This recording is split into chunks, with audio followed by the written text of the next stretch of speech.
It starts in 356 BC, in a kingdom called Macedon, in the northern part of ancient Greece, a kingdom that most of the powerful Greek city-states looked down on. Athens had its philosophers. Sparta had its warriors.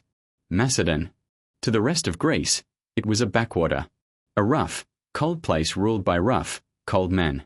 But on the night Alexander was born, something strange was said to have happened.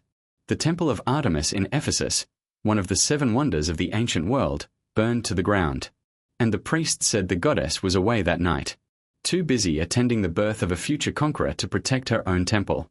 Whether you believe that or not, history made sure the story stuck. His father was Philip II, a brilliant king and military strategist who had already begun transforming Macedon from a struggling kingdom into a regional power. His mother was Olympias, a fierce, deeply spiritual woman who believed with everything in her that her son was no ordinary child.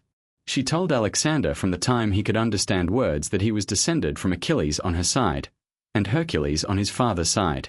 She looked her son in the eyes and told him he was born for greatness. And Alexander believed her. But belief alone does not build an empire. What shaped Alexander just as much as his mother's ambition was his education. At 13 years old, his father hired the greatest mind in the ancient world to be his personal tutor, a man named Aristotle. Think about that for a moment. The greatest conqueror in history, taught personally by the greatest philosopher in history. Alexander did not just learn war. He learned science, medicine, philosophy, literature, and rhetoric. He carried a copy of Homer's Iliad with him on every single campaign, annotated by Aristotle himself, kept under his pillow next to a dagger. He was not just a soldier. He was a thinker who fought like a storm. By 16, his father left him in charge of Macedon while away on campaign. Not as a figurehead, as the acting king. And when a Thracian tribe rebelled thinking the boy king would be easy to push around, Alexander personally led the army, crushed the rebellion, founded a city on the captured land, and named it after himself. He was 16 years old. At 18, he fought beside his father at the Battle of Chaeronea, a battle that effectively brought all of Greece under Macedonian control. Alexander commanded the cavalry on the left flank, and it was his charge that shattered the sacred band of Thebes, an elite force of 300 soldiers who had never been defeated. He broke them. At 18. But then came the moment that could have ended everything before it even began. His father Philip remarried a Macedonian noblewoman, which meant her children would have a stronger claim to the throne than Alexander, whose mother was foreign. At the wedding feast, a drunk Philip stood up with his sword and lunged at Alexander. He tripped and fell before he could reach him.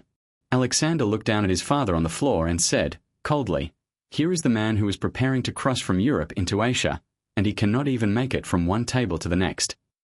It was the kind of line that showed you exactly who Alexander was. Ice cold, fearless, and already thinking about Asia. He fled with his mother. There was exile, tension, a broken relationship with the man who had taught him everything about war. And then, in 336 BC, Philip II was assassinated at his own daughter's wedding, stabbed in the theatre by one of his own bodyguards. Alexander was 20 years old. And suddenly, he was king. Right here, before we go any further, if this story is gripping you, do me a favor. Hit that like button, drop a comment telling me what you think of Alexander so far, and if you haven't subscribed yet, now is the time. We tell stories like this every single week, and you don't want to miss what comes next on this channel. Now back to our story. The moment Alexander became king, every enemy Macedon had ever made assumed the empire would collapse. Greek city-states rebelled. Rivals appeared from every direction, each one betting the young king would crumble under pressure. They were all wrong. Within 2 years, Alexander had crushed every rebellion, secured Greece, and turned his eyes towards something his father had only dreamed of: the Persian Empire, the largest empire the world had ever seen. A superpower that stretched from Egypt all the way to the borders of India. An empire ruled by Darius III, a king who had no idea what was coming for him. In 334 BC, Alexander crossed the Hellespont into Asia with roughly 35,000 soldiers. The Persian Empire had millions of people and resources that dwarfed anything Alexander could bring. On paper, this was not a fair fight. But Alexander had never cared about paper. His first major confrontation came at the Battle of the Granicus River. The Persian forces lined up on the other side of the riverbank, waiting. His generals advised caution. Wait for morning. Study the terrain. Alexander rode his horse into the river. He nearly died in that battle. A Persian soldier brought an axe down toward his head, and it was only because one of his officers, Cletus, cut the man's arm off at the last second that Alexander survived. He kept fighting, and they won. What followed over the next several years was something history had never seen and has never seen since. City after city fell. Egypt welcomed him as a liberator and declared him a god. He founded Alexandria, a city that would go on to become one of the greatest centers of knowledge in human history. He marched into the heart of Persia and burned Persepolis, the jewel of the Persian Empire, to the ground. Darius fled twice and was eventually murdered by his own men.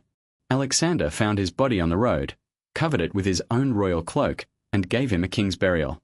Even in victory, he understood something most conquerors never did. Respect costs nothing and earns everything. He pushed further. Into Central Asia. Into Afghanistan. Into places that broke armies just from the terrain and the cold and the distance from home. His men begged him to stop.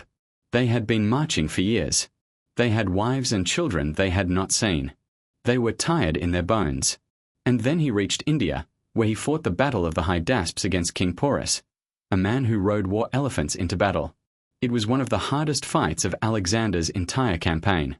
And when it was over and Porus was captured and brought before him, Alexander asked the defeated king how he wished to be treated. Porus looked at him and said, "Like a king." Alexander smiled and gave him back his kingdom. That was the moment his army finally refused to go further. They stood at the edge of a world they did not recognize, exhausted and far from home, and they said no more.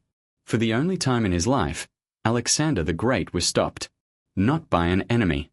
By the love his men had for their families and the limits of human endurance. He wept. Not from weakness. From the grief of a man who could see a horizon he would never reach. He turned back. And on the long road home, something began to break inside him. He lost his closest friend, Hephaestion, to illness. He mourned so intensely that some historians say he never fully recovered. He ordered an empire-wide period of mourning. He had a city renamed in Hephaestion's honor.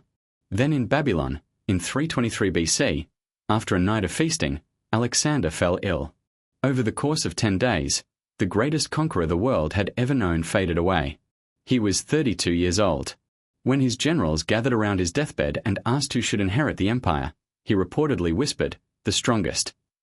They tore it apart within a generation. But the world he left behind was never the same.